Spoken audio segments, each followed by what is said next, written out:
एक गांव में नन्ही मुन्नी नामक एक बच्ची रहती थी। वह बहुत ही खुशनुमा और खेलने खिलाने की भूखी थी।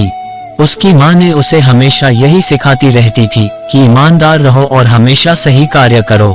नन्ही मुन्नी की सबसे बड़ी खूबियाँ थी कि वह हमेशा अच्छे काम करने को तैयार रहती थी। एक दिन नन्ही मुन्नी को एक चिड़िया ने बोला, नन्ही मुन्नी, मैं एक जादूगर हूँ और मुझे मेरा जादूगर छोड़ दिया गया है।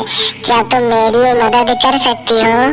नन्ही मुन्नी ने चिड़िया को देखकर आश्चर्य से पूछा, तुम एक चिड़िया हो तो कैसे जादूगर हो सकती हो?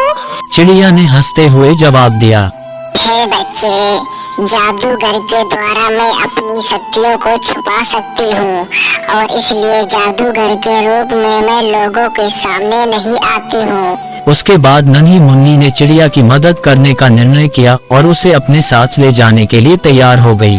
वह साथ में एक मजेदार और रोमांचक यात्रा करने लगे। पहले ही दिन वे एक विशाल जंगल में पहुँचे, जहां उन्हें विभिन्न प्रकार के जानवरों से मिला। वे एक लोमड़ी के साथ मिले जो बहुत ही खुश थी। लोमड़ी ने उन्हें देखकर कहा, नमस्ते, मैंने तुम्हें यहाँ पहली बार देखा है। तुम कहाँ से आई हो?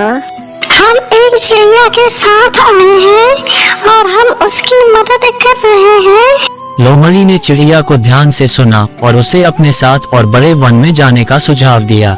चिड़िया ने स्वीकार किया और वह सभी जंगल की गहराई में आगे बढ़ने लगे। रास्ते में उन्हें एक भालू मिला जो कि बहुत ही दुखी और उदास दिख रहा था। नन्ही मुन्नी ने भालू से पूछा, भालू भैया, आप इतने उदास क्यों हो? भालू ने उत्साहित होकर कहा, मेरी माँ को किसी जानवर ने मार दिया है और मुझे उसे ढूंढने में सब कुछ हार गया हूँ। नन्ही मुन्नी ने भालू की बात सुनकर दुखी हुई और उसे आश्वस्त करते हुए कहा, हम आपकी मदद करेंगे और आपकी माँ को ढूंढने में आपकी सहायता करेंगे। उसके बाद चिड़िया, नन्ही मुन्नी और लोमड़ी सब मिलकर भालू को उसकी माँ को खोजने में मदद करने को तैयार हो गए। उन्होंने वन में खोजना शुरू किया और उन्होंने एक नदी के किनारे उसकी माँ को पाया। भालू की माँ बहुत ही खुश हो गई और उन्होंने सबको धन्यवाद किया।